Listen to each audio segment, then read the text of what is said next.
You are now logged into Ra United Starseeds at www.cosmicchild.me.com.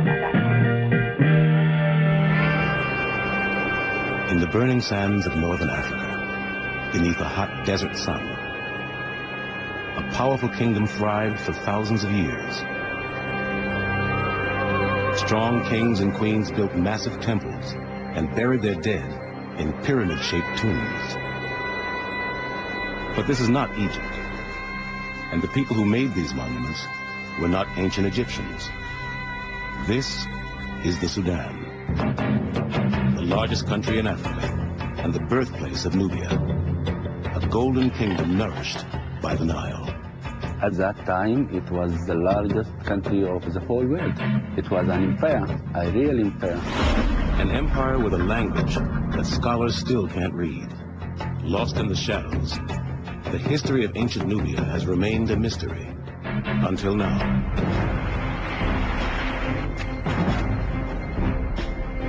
You have the chance to find something for the first time. We're writing the history books right now from the antiquities of this country. From the ground comes evidence of sacred rituals.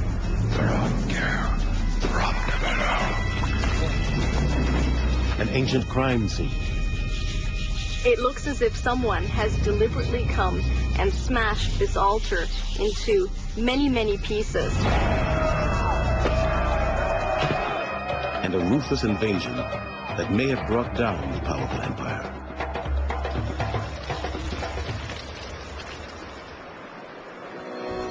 Turning detective, these archaeologists will use the tools of their trade to piece together the final days of a lost city and bring to life a forgotten kingdom, a land called Nubia.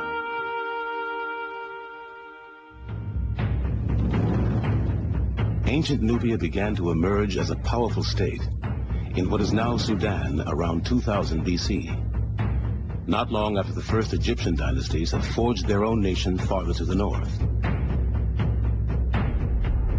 From the beginning, Nubian rulers and their formidable armies of skilled archers were perceived by the Egyptians as a force to be reckoned with, and a dangerous competitor for control of the southern reaches of the Nile. For many years, Egyptian pharaohs held sway over their southern adversaries. But there came a time when the Nubians turned the tables and conquered Egypt. Rivals at war, partners in trade, the history of these two nations would be intertwined for millennia.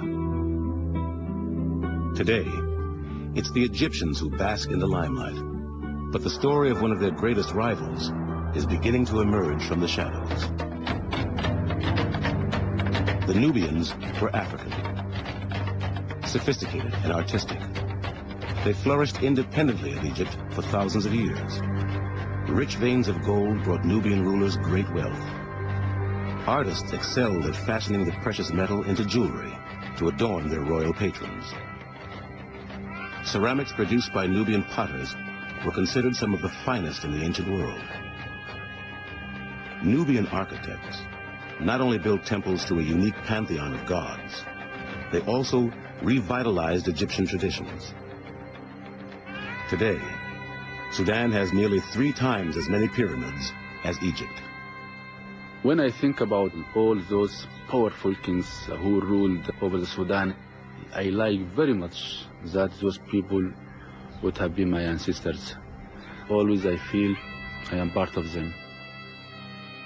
In the 1920s, Harvard archaeologist George Reisner excavated Nubia's magnificent tombs and laid the foundation for a chronology of kings and queens that spans more than 1,000 years. We have their names, but many of their stories are still lost in the cryptic code of the Nubian script. To decipher the language, archaeologists dream of finding a new Rosetta Stone, like the one used to translate Egyptian hieroglyphs in 1822. That would be absolutely fantastic if we were to find such a document. It's a scholar's dream to find a clue to solve a puzzle like this. Now a remarkable new site, a lost city in the sand, may hold the key to unlocking Nubia's past.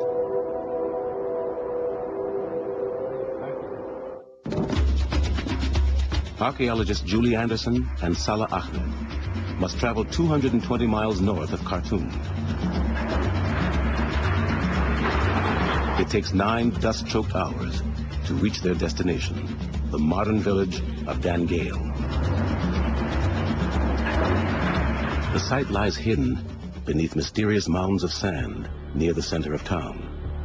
It's a well-preserved Nubian city, 2,000 years old, and some 24 football fields in size. European explorers passed through this remote corner of northern Sudan in the 1800s. They left record of red brick rubble-strewn mounds. But it wasn't until Julie and Salah explored the site 3 years ago that the existence of an ancient city was finally confirmed. We started digging, and in the first 20 minutes, we found what looked like a floor, and we started clearing it off, and then we found the edges, and we realized it was a huge wall we were standing on. It wasn't a floor at all. It was quite a shock. We suddenly began to understand that the site was absolutely huge, much, much larger than we had ever anticipated.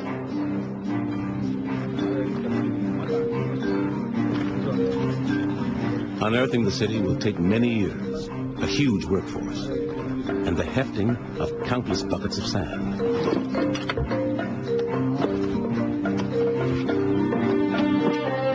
But already, an impressive structure is coming to light. Beneath one of the central mounds, the team has found the remains of one of the largest temples in the Sudan. Julie and Salah don't know exactly when it was built, but they believe it is dedicated to the supreme god worshipped by both Nubians and Egyptians, the ram-headed Amun. Temples to this king of gods have a classic shape, based on the one built by the Egyptians at Karnak, and the layout of Dangail seems to follow suit. After several months of hard labor, the workmen have moved over 1 million pounds of sand and exposed one of the finest paved courtyards Salah has ever seen. I'm actually sitting on the floor of the second courtyard of the Temple of Dangail, and as you see, it is a very beautiful floor, beautifully done, carved in sandstone tiles. The joints between the tiles are very narrow and they are really very compact. It looks fresh, as if it has never been used.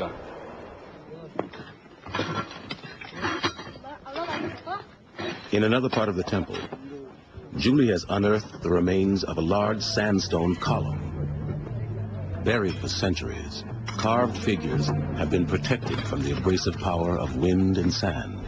He's beautiful. He's got a little belly button.